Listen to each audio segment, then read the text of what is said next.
Venerable Chao Khun Keng and his supporters have walked 1,000 kilometres from Geelong over here, so pretty impressive. And I walked a tiny bit of it just to feel that, and I could only imagine what 1,000 kilometres is like. And what the intention of that, I'm sure later on Chao Khun will speak more about it, but as I understand, it's also to promote the Buddha's message of peace, harmony and compassion. So we're so honoured to have all of them here today at the Metta Centre. Not only is the walk inspiring in and of itself, but I'm also very inspired by Chao Khun's practice and also his teachings from his 34 years as a monk. And having ordained in 1987 under the recommendation of Thanissaro Bhikkhu, also known as Ajahn Geoffrey. So tonight we have the privilege of being here with Chao Khun Keng real time. So please make the most of this opportunity. So unlike watching a video on YouTube, you are all here live with Chao Khun. So please, if you have any questions tonight, we do want to make it interactive. I've got Chao Khun's permission, and in fact he invites any questions today. So it's more of a conversational style. And for those who are online on Zoom, don't worry, because I'm going to ensure that you also have this experience as well. So if you have any questions, then please just type it into the chat, and then I'll be able to moderate those questions. Good evening, everybody.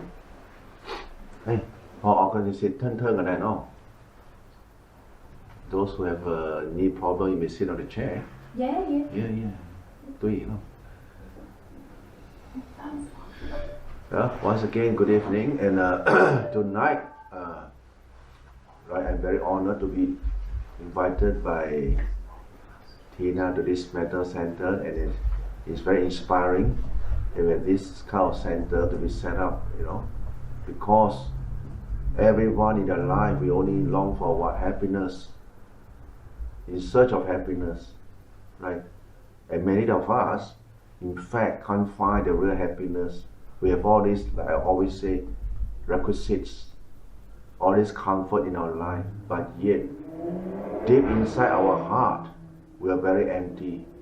Sometimes we are emotionally affected by a lot of things, but we don't know what happened to us. And we try to find an answer, and we can't find an answer because why? Our mind is always thinking, and we think too much. That's a problem, right? And we are so lucky that, there's this teaching that the Buddha has offered after his enlightenment, that in fact we can find the real happiness within ourselves, right? And of course, you've got to go through a range of a training, what we call that Sila Samadhi Panya, which is a precept training. There's a restraining actions, and Samadhi, the calming of your mind, and Panya, which is called, actually when we say Panya, is enlightenment. Panya, that means you really see things through and you don't get affected. The enlightenment that you don't be affected by all these sensory glands that always drag you out, right? Now, because we human beings, we are born, right, with different kinds of background and different culture, different belief, right? And certain event in our life, we find it very, very strange that how come I'm a so faithful person and this thing that is so unfair is happening to my family or to my children, to myself, to my business, to my relationship, all kinds of things, right? This uncertainty. In Buddhism, we call it the uncertainty of life, which is triggered by what we call karma, right?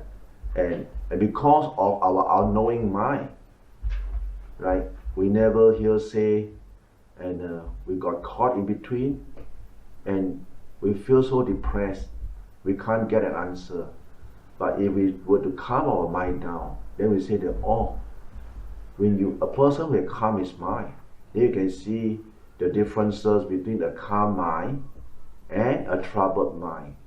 Why I say a troubled mind? A mind is always having all these mental formations, all this story making, and you don't know how to stop it, right? That's why like in this present era, especially this present time, we have a lot of, I believe you all have heard a lot of what we call mindfulness training, right? That can keep yourself in check of your own personal thought formations as coming out. But most of the time, right, we knew that this kind of happening is happening, the thought arising within us, but we don't know what to do with it. It happens so fast, you know. And when this thing happened, we got caught up. We knew, and that's where frustration, irritations, right? And you said, why? Right?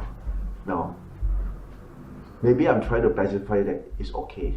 It's okay. You got to tell yourself, never mind, because your mindfulness is not so strong and your training is not so intense, right? So when, at the very least, you know that I can arrest the arising of this thought. It's a good thought, it's a bad thought, at least you know. But if it's a bad thought, please don't react, don't say. What happened to human beings is when they knew anger arises in them, they know, it's not that they don't know, but they don't have what I call the handbrake. And they react, boom. Now the damage is done, right? And then after that, when the damage is done, they feel regret, remorse. Oh, I shouldn't have do this, I shouldn't have do that. You know? It's not that they don't know, they know, right? Now is the know-how, DIY, how to remedy the situation, right? The first thing is that, okay, I have feel this time, how to reinforce my mindfulness. I mean, Rome is not made in a day, right? 1,000 miles start with the first step. You're not going to make the changes in yourself. You will never change. We can read a lot of books, finding information in the internet, you know, getting advice from all this, what we call it, Metta Centre, so-called management. And quite surprisingly, I think recently there was this, one of the psychologist advisor, he committed suicide. Yeah, he teaches, his director, you know, very reputed man. And why this thing happened to them? Because we study only the knowledge, what the book tells us what to do. In real practicing, real life applications, we can't apply because this thing happened within us. You see, this is what we call stress. This kind of intense feeling, this kind of emotional feeling, we don't know how to manage. You may be able to tell other people, oh, this is what you should do, blah, blah, blah, because you go for the course, they give you a certificate, and you can go and teach. You can go and coach people, but in reality, you see, it's just like, sometimes I want to laugh is, you know, got one time my family people, someone to get divorced, and he go to a divorcee to give advice. I say, no. Get someone who got a good family to go and talk to him. You don't get a divorcee to go and talk to him. Or you're getting worse. Because why? When people are suffering, right, their mind is imbalanced. They can't give a balanced answer. They were based on their hatred or their, what do you call it, the experience they have gone through, the traumatic kind of a feeling they have gone through to give you the advice. So how can they give you good advice? Right? You got to have someone who's practical. They look at him, oh, very cheerful, very happy family life. You know how they brought the children, the family is very intact. Why? There's a reason behind the success of the family grouping together so long. So we must look from there. Why? Then you can find out that they have this very good moral value, you know, the precept. This family got precept. You look at it. They are very kind, right?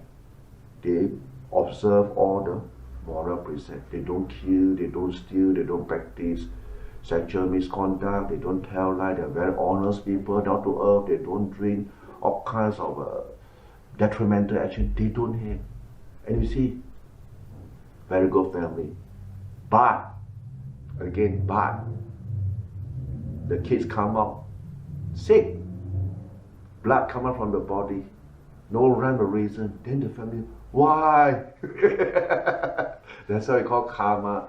You know, we have all kinds of experience. You know, people come into the temple to seek advice on why these things happening to them, and they are not they're highly educated people. You know, in the government service, and they sort of, why these things happening to us? Why? Right? And this is what brought people to come forward to look for the truth of their life, of why. You see, that's why if you were to go back to the Buddha's teaching, and it's very inspiring, the Buddha tell the cause and the effect, why you suffer this and why you suffer that. And you can be, you know, you can't dispute, it's inside there. You know, we don't just say, believe me, no, there's a cause, you know. The Buddha dare to let you challenge him. You know, challenge him. I'm a very stubborn monk. I don't just, I don't believe. You tell me you can fly, you fly, let me see. I don't believe people so easily. Even though people say, blah, blah, I say, no, I want to stay with him. I want to observe him. Is it true? After say, it's true. He really can read my mind. You know, when they say something this morning, he will repeat what I say. I think of the thing. You know, so it's the same thing, right? The Buddha said, don't just believe.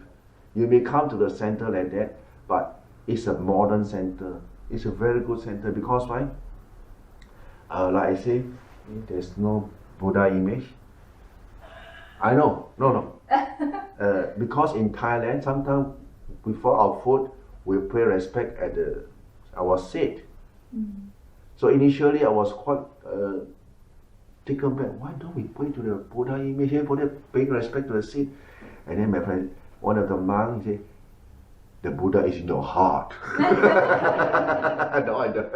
the Buddha image out there. That's sort of, if we have Buddha image, I said, it's just a symbolic. Well, it takes time because human beings, we have a lot of pride. We have a lot of ego. We always hold on very strongly to our ego and to the views that we have. And it's not only one day. It's accumulated with how many lifetimes. We are very egoistic. We cannot let down our ego. And this is what makes us suffer so much because of ego. Why should I? You know, why should I give in to you? Why should I listen to you? Who are you? I'm the boss, okay? If you are my boss, because I take money from you in my job, I got to say yes. Right? But after the job, no more my boss. Right? So this is how ego works in this corporate world. That's why when I say that a lot of people, a lot of Buddhist center, they always go for numbers. You know, I say, hey, you want to have good number? Throw free party, free beer, free barbecue, a lot of people will come. Is this what you want? They say, no. Exactly. You know, when we want to do something good, we make sure we practice ourselves. Right? We sit by ourselves. You want to come? Come. You know, you come, we practice together. If you don't come, I got nothing to lose because I'm sitting myself also. So that should be the kind of approach, so that you don't have the kind of what we call the pressure in whatever thing you do. But in this corporate world, we don't think that way. You got to target, you know, the numbers of people you must hit so that you can get promotion. but in this type of training, no, right? Religion mustn't be done in a way that we go for target and numbers. No, the target number is target yourself. How can we lessen our greed, hatred, delusion, lower our pride, lower our ego? How? That should be the way. Then you can live happily. A lot of people, they can't do that. They're so too arrogant. The more higher people respect you, the bigger the head. You know? And then they float in the air, they cannot come down anymore. And then when the air loosens, boom! The higher you go, the harder you fall. The word say, you know, So same thing, like for us, sometimes I used to say, we want to talk, we don't talk, we just walk. Just walk, But I didn't know that this walk can inspire you. I didn't know. Because this walk is for myself. It's for my own training. I always say, we got to come up from the comfort zone. We're so comfortable. We're so attached to the comfort that, it's too hot outside there. It's too cold. Why should I suffer? Go and damage my feet, all the toes, all the nails gone, and all the pain, my ankles sprained, and all that stuff. Are you crazy? Actually, I'm not crazy. I'm perfectly okay. Like one of the reporter in where is it? In quarantine in Waka Waka. They've been driving many days. They say, these people, are they crazy? Because they've been seeing us walking many days already. So one day they approach us. Why are you walking? Out of curiosity, And this is when we got a chance to talk to them that I'm not crazy. He thought I'm crazy, man, walking on the street. So many days and he's still walking. Right? Then later when we review that, we're working for our own peace and harmony of our body and mind. And he said, wow, okay. Then we say that we walk from Lara, Target, Sydney. He more wow. But to us, it's a training, right? It's a training. We don't mean to get publicized, but anyway, thing happen by itself. Then okay, hey, you guys will be on the national news. Oh, okay. You see, when you don't have the intention to be famous for name and fame, it's okay. What happened? Okay. After all, we just want to walk, and it's a good experience because in the different culture, different environments, you only see people take a flight from Melbourne to Sydney, right? Trains, and then by boat, yes. Cruise. Cruise. Driving caravan, motorbike, bicycle. Anyone walk? Walk, yes. You walk. Many years ago, there was ultra marathon from Sydney to Melbourne. Oh. Wow. Maybe some of you will remember that. Oh yeah, good. And ultra marathon, like you walk, or a bit of jogging. And what happened? There were 20, 30 people, and wow. You know who won? Not the 135 or 40. This guy, he was Cliff Young. He was 65. Wow. And he beat it all the 130, 35. Wow. You asked the question, I thought I'll answer. Oh yeah, good. He ran. Yeah, jogging and walking, but it is more walking, so you can last over 1,000 kilometers. Wow. Obviously, you have a van, a group where you rest, you change you put in new shoes after 500 kilometers. Or the sponsor. But it was a good experience. I do a lot of walking. Oh, good. I don't want to continue, but yeah, that's what I answer you. And you can Google Cliff Young. Cliff Young. He was a farmer. Farmer. He had a farm. Oh, okay. Yeah, farmer. And with his boot, because on the farm where there's a lot of mud and water, obviously he's wearing his boot. And when you step in the mud, the boot will get heavier. Oh yeah. So you are training your... Yeah. And when you take that boot and you put in new running shoes, you can walk longer distance and faster. Yeah, you can fly. Yeah, it's good. Good. Yeah. Good. So it was good training anyway, for endurance, patience, and the determination, because you will have a lot of blister. A lot of blister every day here, one blister there. You're gonna poke away the water, the blister, so that you don't feel pain. And tomorrow you can continue to walk.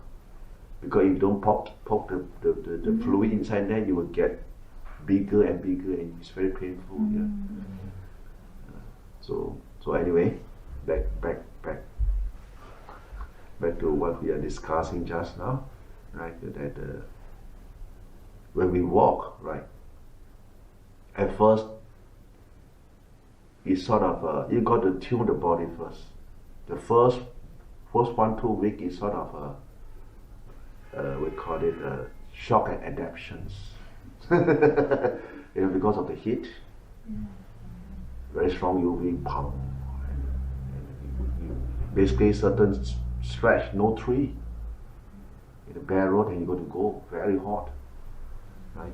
And it's good. And after some sun shine on your head for about 1-2 hours, you start to go.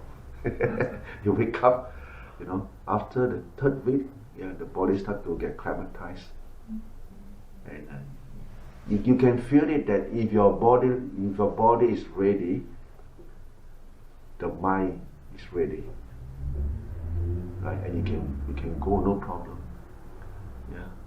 And because of the injury that we incurred during the walk, of course, it's quite demoralizing because of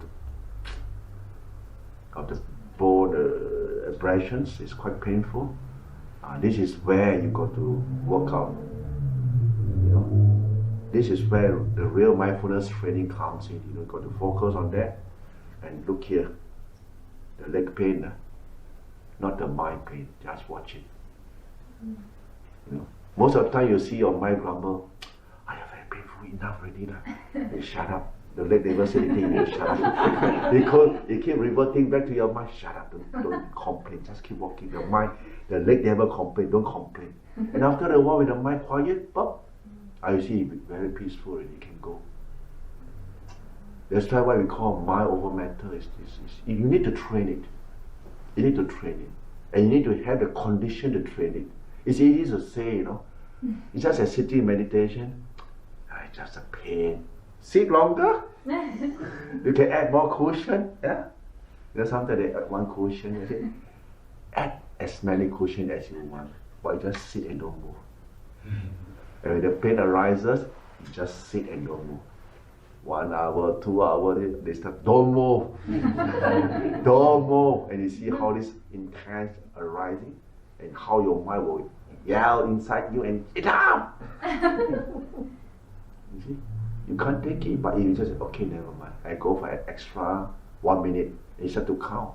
1, 2, 3. And you just start to, you will discover yourself will have agitation coming out. Will you count faster?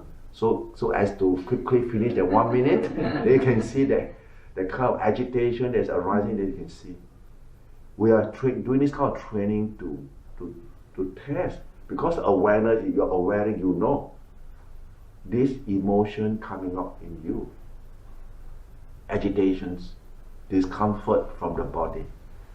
So if you were to put in line with the Satipatthana Sutta, in line, the body, feeling, citta, and what? Dhamma.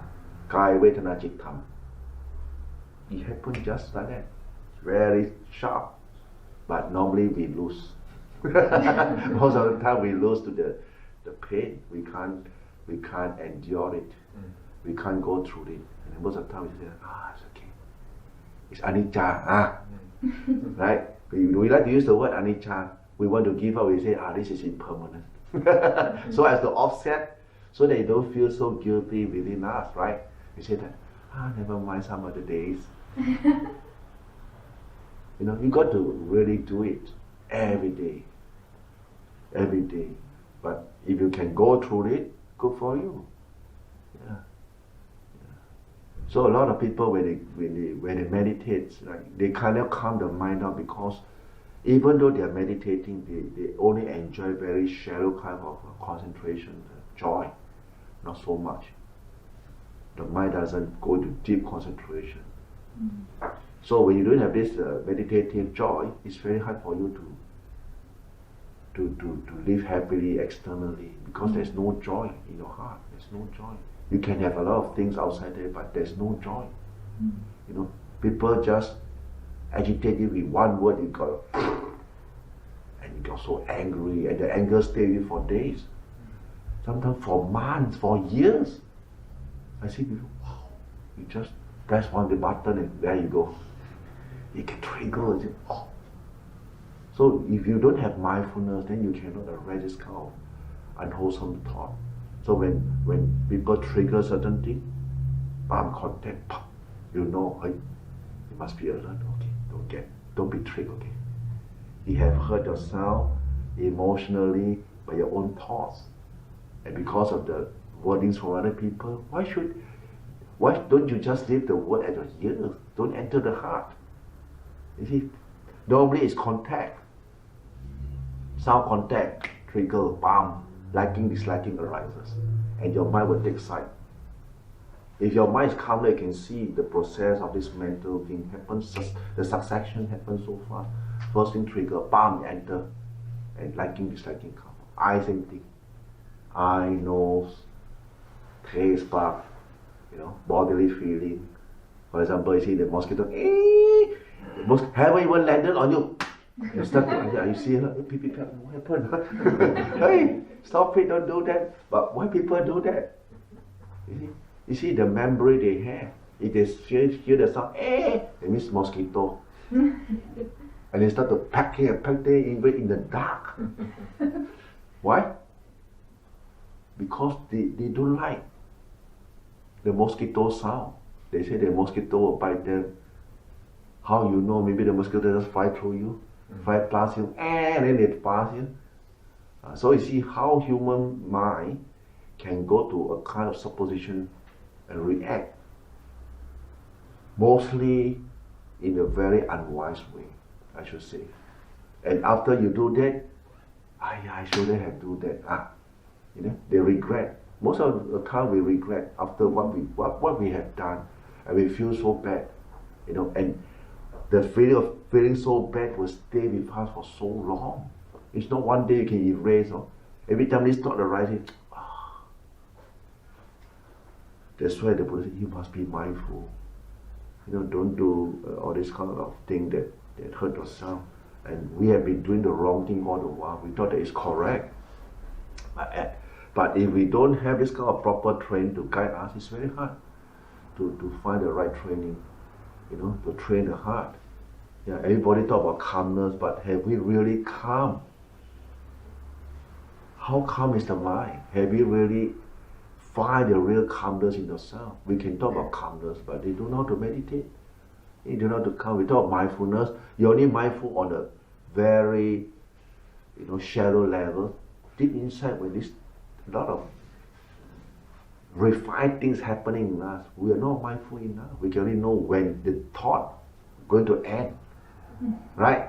It's just like when you wake up every morning. Have you noticed before you wake up, there will be a thought triggering your mind,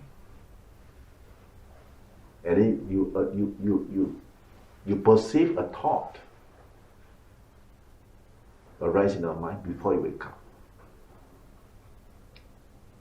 Okay, your homework. You just be mindful, and before you sleep, are you mindful of your sleeping posture, or just go? Actually, when we talk meditation, you don't have to even sit. For people who are old, you can do light meditation. Like my mom, she's very old now. Last time she sit, but as she grew older, she can't sit because she's so thin. And when she sit, now her bone will compress on the back, and she's very painful. And she used lying position. And she just scanned her whole body scan. Whole night she said, I don't sleep. I wake up so fresh. I said, good. So are you still scared of dying? Never mind, die. But a lot of people, they doesn't know to hear the word dying. They are scared to hear the word die. Right? When they talk about death, you see, if you have the fear, then the more we got to ask, what die, what doesn't die. In fact, our mind doesn't die. What dies is just this body. It's just a changing from one physical body to another form. But what form we don't know in the future. That's why we need, it's very, very crucial that we should observe this kind of good precept, the 5 precepts, for ourselves, for our own welfare and happiness. At the very least, in this present lifetime, we know that, we have created a good condition for ourselves. So if we die any moment, no problems. We have these good conditions that we have been fostering all this while. You don't have to think about what happened after death. Because presently it's like that, what is there to be worried about? Because your mind has been prepared to receive this happening anytime. You don't know what's going to happen next. So if you a person who are very, we don't talk about mindful about what happiness is, your own physical well-being, mental well-being, and you are training for yourself, you don't have to worry what happened to you after death. What's more important is now. You cannot look after now. How are you going to, after death? A lot of people say after death. Do now. Don't do after death. This is what happened. When you are still alive, you don't look after the parents. You don't look after your family. Every time the parent die, they have a very big feast, like celebrations, to tell the whole world that the ceremony to tell that they are very caring for their parents. But when their parents are alive, they never visit the parents, never look after the parents, never care for the parents. And you see, and this is what's going to happen. Come to our generation, same thing. Our son will do that too, because we do that to our parents. And the system will do it in such a way that, never mind, someone will look after them. The welfare program will look after them. What happens if the welfare program doesn't work? It's very sad, sometimes I look at it, why can't we just look after our own parents? Right? And of course, when we have kids, we would like our kids to look after us. It's kind of concept, But we have do it that we are pushing responsibility to someone else we don't know. Like you think they will do a good job like your own child, but because you are your parents, the parents always look after the child the best. Like we are parents before. We always look after our own children, our own son, daughter, very, very well, because it's from our own stomach, right? The love is there. But if we do that, then after that we don't instill them with this kind of good moral value. This is something is very alarming, In fact, the whole world, I travel a lot, and I say, why this is happening around the world? Because you see inside the house, all the old people, all the youngsters all go to the town. And old people, so, they have everything, big house, big car, but who drive for them? They go to wait for the son, but the son is in town. They come back once a year. And it's happening around the whole world. This is very alarming. And we have been going so-called, we say that, so sophisticated lifestyle, go to the city, blah, blah. And these young, old people, they don't know what to do. Good if they have a belief, they know how to do prayer, they know how to occupy the time. And most of them, they don't know. They sit there, they look at the sky, like we're walking along the way. After we see a lot of old people sit outside the house, even the car, we walk past them, hey, hello. They are very lonely. And we saw our group sitting, resting, drinking coffee. They stopped by. You having a party here? I said, no, we are resting. So from there you can see how empty human heart is. Right? And if you don't have this what we call morale teaching in yourself, this moral value, this good value in yourself, it's very empty. But if you have that, then it's good. If you stay alone, better still. They say, I can meditate more. No one bothers me. Right? I'm at the end of my life. I'm growing older.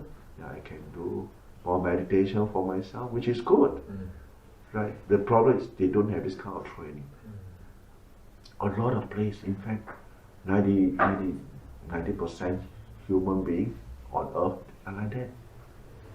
You know, it's very, very sad when I saw a lot of people. Yeah. But anyway, to each his own karma. I think of that. Well, we can only hope for the well-being of the world.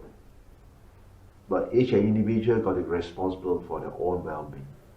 But for us, we can only hope, that the world can be a better place. We can want to encourage more good value to be, implemented into the society. But it's up to the policy maker to implement, right? And then you got to start from the school. That's very important, because if the school, they only teach knowledge, how to make money, how to survive. They never teach you how to be a good moral person. They never teach that.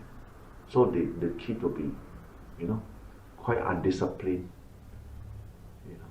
So when they are not disciplined, you think they can be a good citizen? They will break all the precepts. They will, kill. You see, when I read the news, I said, wow, why a kid can kill people like that at this age? Take a gun and go and shoot. Why this thing happening? You can see, this is normal. It's not normal. It's not normal. Because we're encouraging this thing. That's why you look at the games that nowadays people are encouraging, they never look at the moral aspect of how to make this into a more peaceful and a more livable place. It's just how to make more money to benefit themselves. See? And this is what the corporate world is. And it's very damaging, And in the end, we have water that we can't drink. Agree? We have water that we can't drink nowadays in the stream. We have air that we can't breathe. We're going to put on masks because so much virus. Right? We have the soil that we can plant in, so much chemical now. Right? And everything is out of balance. And the scientists try to find the cause. Why? The cause is because of human greed. You give that another earth is not enough, let me tell you. Yeah, who do all this imbalance? Because of human greed. We got to start from ourselves, because, like I say, what we use nowadays, for example, tissue paper will do, and food. How much food wastage? If one person, 1 tablespoon, you just go and count. A family unit, only 1 tablespoon will do. But people hardly think of that. Oh, I have money, we buy what? What's wrong? All these are personal discipline. If you can do that, then you can control. Because every unit got to do the control, self-control. No wastage, blah blah. From that onward, then things will reduce. But you're going to reduce and you're going to solve, the external. It's not external cause, it's human actions that resulted to what's happening nowadays. Not out of sudden something happened, but everybody play this finger pointing, blaming game, or because of you. No, everybody got a part to play. I say, tissue paper. When I go to the toilet, sorry.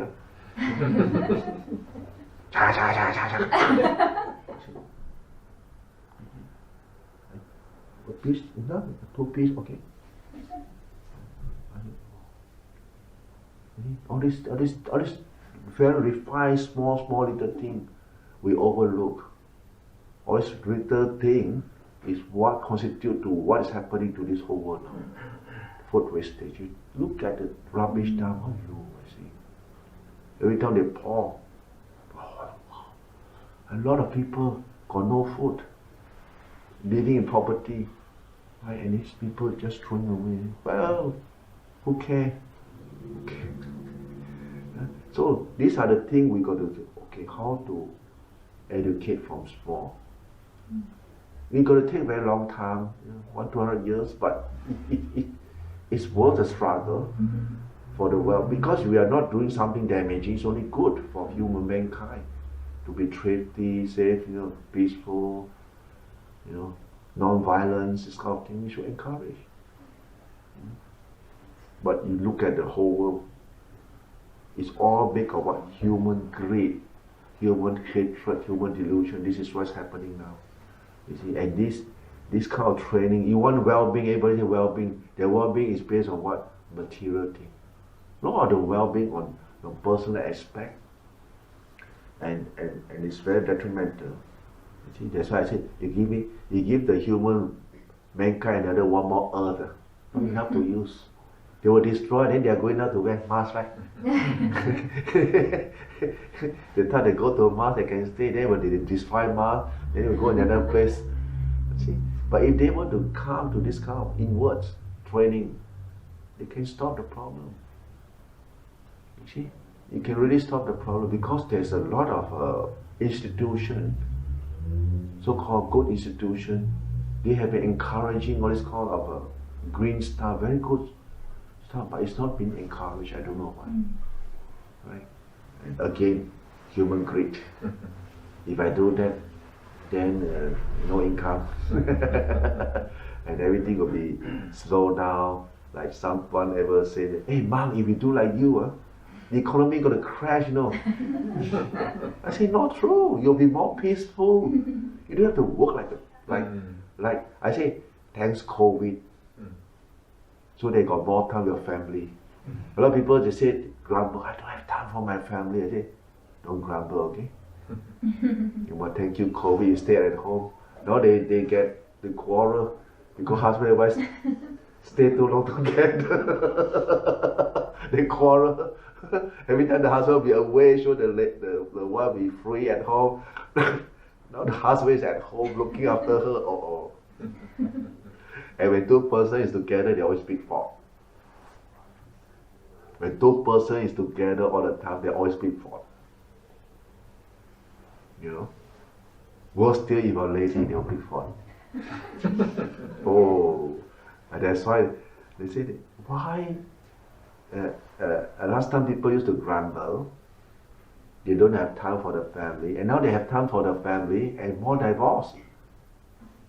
More things happening. Why? I say, you're solving problem at the external aspect.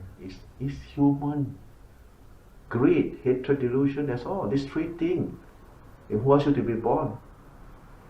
If you're not born, then you don't have to come through all this process. If you are born, it's bound to be. But already, if you were to observe precept, practice of moral teaching, calming your mind, then you can see things more clearly. More tolerance, more kindness, more compassion, more forgiving. Because why? We are human beings. You want to live in a peaceful society and with different background, there bound to be some misunderstanding. If you can give and take, it's okay. There's no problem. The problem is we don't give but we want to take. Only want to take only but don't give. That's a problem. Or don't give and take. Just want to pull one side, and this is where bomb crash. Right? But if you practice in meditation, as you practice along the path, you will understand. Right? I quote you an example. My own experience, right? When I was a young monk, because I'm from Singapore, a very good living environment, we have all the abundant food. So I was crazy for ice cream. I was staying in the forest got no ice cream. I meditate, then the thought come on, I want ice cream. Shit. I cannot meditate for weeks. When I walk with it, ice cream. Shit, where does this feel come from? And then pow, hey, Pepsi Cola. Oh, shit, whole day. My mind is occupied with these three things. Ice cream, pow, and Pepsi Cola. I want to eat this, I want to eat that. What kind of monk are you? You greedy monk. I scold myself. But I scold myself, the thought don't go away. I said, this shouldn't be happening to me. And it happened. It's very torturing, you know. Very torturing. So, what I do at night, I meditate. I send my thought to my teacher. I tell my teacher, Master, please buy me ice cream and coffee. I'm coming to see you. I know I'm very shameful myself, but I don't know what to do, please. And it's true. He bought me ice cream. And he told the monk that crazy boy is coming, I buy him ice cream. And when I come out, the monk told me, hey, is it true? You want to take ice cream? I said, yes. Master asked me to buy 500 baht of ice cream for you. I said, wow. Bao bao? Oh, tell him to no bao, sorry. Only ice cream. Then I come out. And then my master look at me, you greedy man, go and take ice cream, go. Go and take ice cream. I'm so shy. But I still take my ice cream. Then after that I walk back with a stomach ache. I feel so shameful by myself, you know. But this is what happened. This is our mind. It generates kind of thought without you being aware. The minute you're aware, you're inside there already. Oh no, it's there. 7 days, no, it doesn't go away. So I know, oh shit. You know, that's why we need, it's not so easy. Sometimes you got to fight your defilement. Oh, you walk meditation, and then limit ice cream floating. You may say that I'm crazy, but it's true. I'm telling the truth. You know, this is something going to happen when you're alone. You're alone, you experience of things that is very, very, you know, you don't have it, right? So I thought I was very lucky to be born in Singapore. They said, shit, you shouldn't have this membrane in you. If you're born like the hill tribes, then you don't have this problem. But not true, not true. And then hill tribe monk, he's a monk. And he told me, you want to destroy it? Why? I think of my cow. I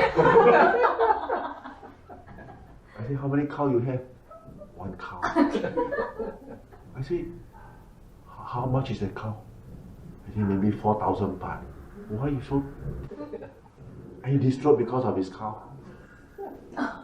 Yeah. And now it's a lay people serving the temple now. So I said, are you happy with your cow? So he's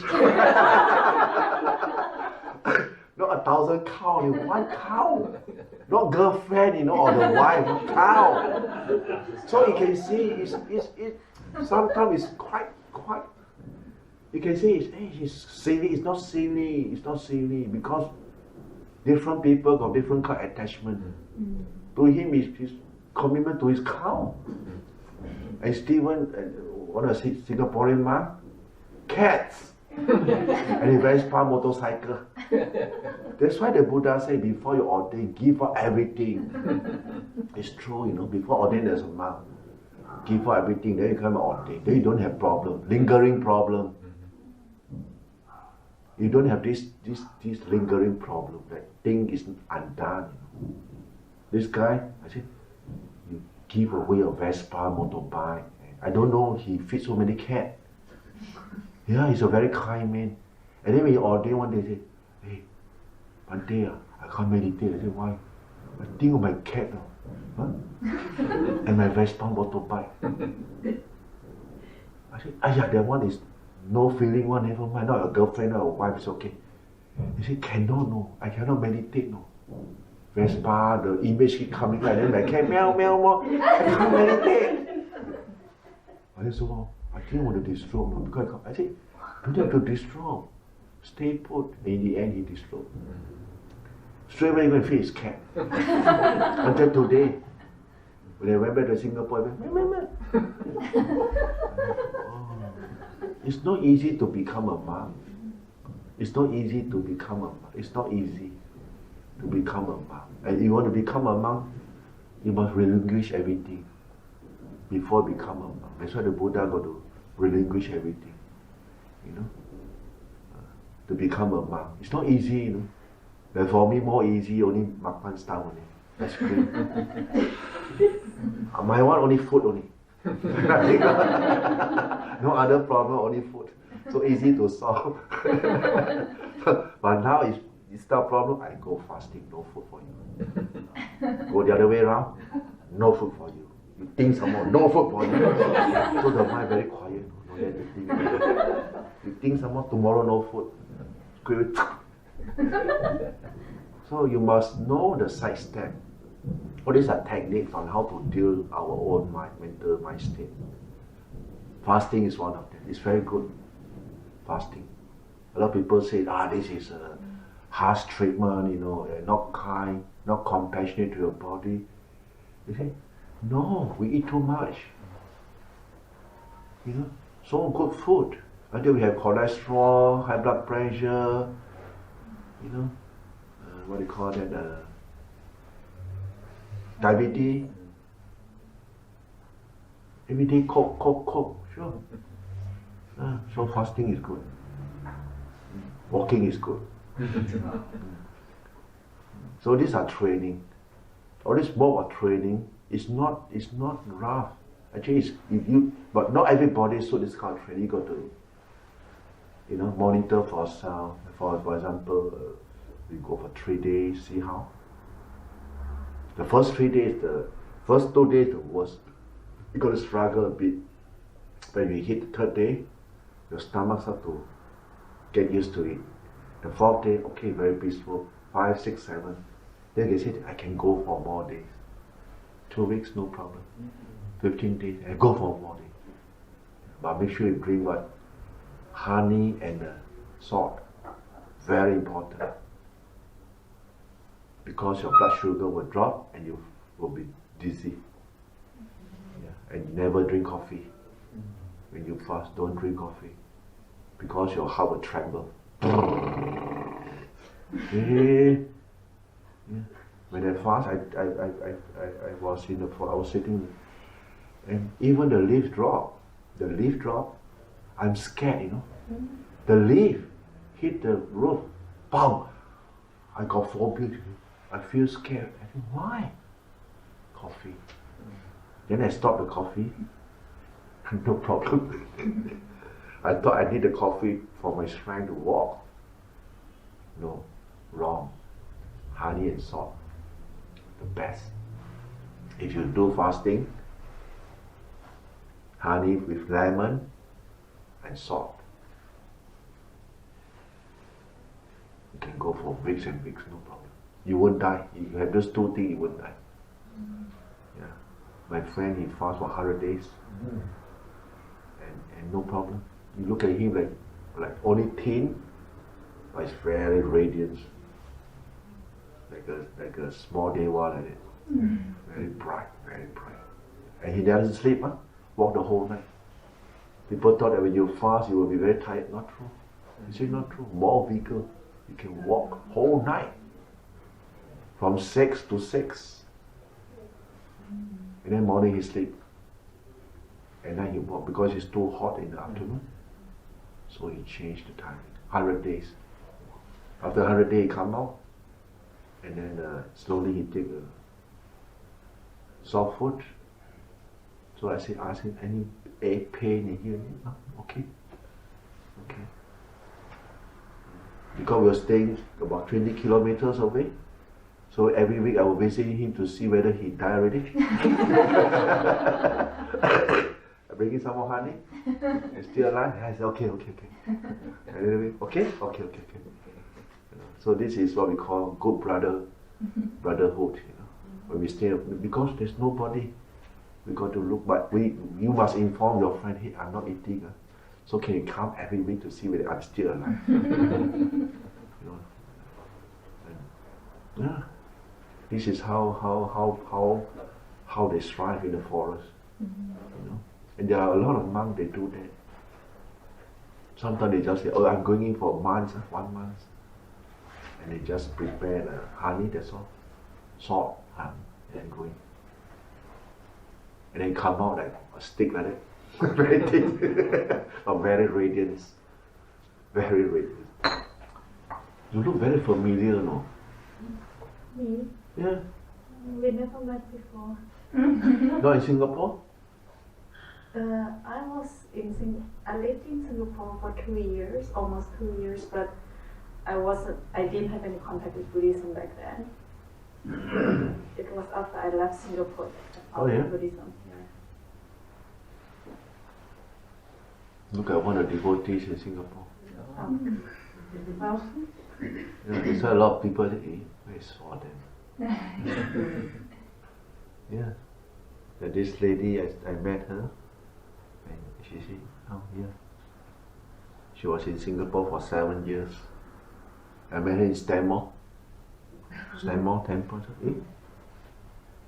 I met you in Singapore. Yeah. I was in Singapore for 7 years before she came to become. She was a PR in Singapore, and then she became a PR here. Then she got to give up the PR in Singapore. It's a small circle Buddhism. You move everywhere. You see the same old face. Yeah.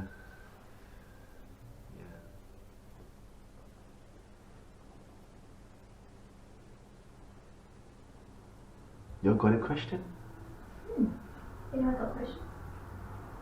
I notice usually the first question, people are a bit shy. Yeah. So I pre-planned. Actually, this is not my question. Someone else wanted me to ask this question. And interesting, in your talk just now, you used the phrase about how 1,000 miles start with a single step. Yep. And her question is two parts. One part is, how were you feeling when you took your first step of this 1,000 kilometre Tudong journey? To me, it's normal because every day, even at the temple, I'm doing my walking meditation every day. Every day is about 5-6 hour walk every day. I'm doing my personal walk, but our walk is not a big, long walk. Like it's a 30 space. 30 space, then we turn back. 30 space, come back. For 1 hour, then we'll sit for 1-2 hours, then walk at 1 hour. So change the posture in meditation, so that we don't feel the ache so much. So after the walk, I sit. And maybe too tired, take a nap. Then walk, I sit. I mean, this is my lifestyle. We are monks. Meditation is a profession. It's a duty. To see, dig inside you. Any problem with you? You greedy monk? Do you still have hatred in you? Do you still have delusion? This is how we do. Yeah. Digging. And sometimes in the daily life encounter, people trigger certain thing and pop out. You still have anger. Why? So this is another, job we got to take on the day. Straight after the food, go. Pop. Where did this anger arise? How? Then we pop it. From where? Sound. Here. Bang! And this thing just, okay. How many people do that? Normally they enjoy being angry. For years and years. They can talk about their depression for years and years and years. And it's very detrimental for the mind. But what to do? But we monks, we try to throw out all these things. You got to. That's why this forgiving is very important. Forgiving, because we will do asking for forgiveness from the Buddha every day, every night, morning, afternoon, night. We do. It's very good. Like people do prayer, same thing, asking for forgiveness of God. The same thing. You feel very good after you ask this forgiveness because you have the compassion in yourself that you are not perfect. And you try to be perfect. There's something that is no good happening in you, but what to do, you're a human being. There's some setback, so you try to be good. So every time when you do this kind of confession, you're actually reinforcing your faith that, okay, I want to be a better person. And every time you do, you're up, spiritually you're growing. You feel very, very happy, very open up after that. You're not so very depressed. For people who don't do that, they always, inside there, and then they lock this side. You know why we have 2 years? Come in here, out you go. But most of the people, they are here, they close. In the end, jam. Then the brain hang. This is why people got depression. They got depressed because of this thought moment. Depression, this kind of mental problem. Because the traumatic experience they have in the past really buried deep inside them, and they cannot go over this. So every time they talk, everything come up. Surface. The worst is they surface. They can. Some people surface. They don't talk, and you just go day in, day out, day in, day, and then they make believe that this is them, and then they drop into that black hole and finish.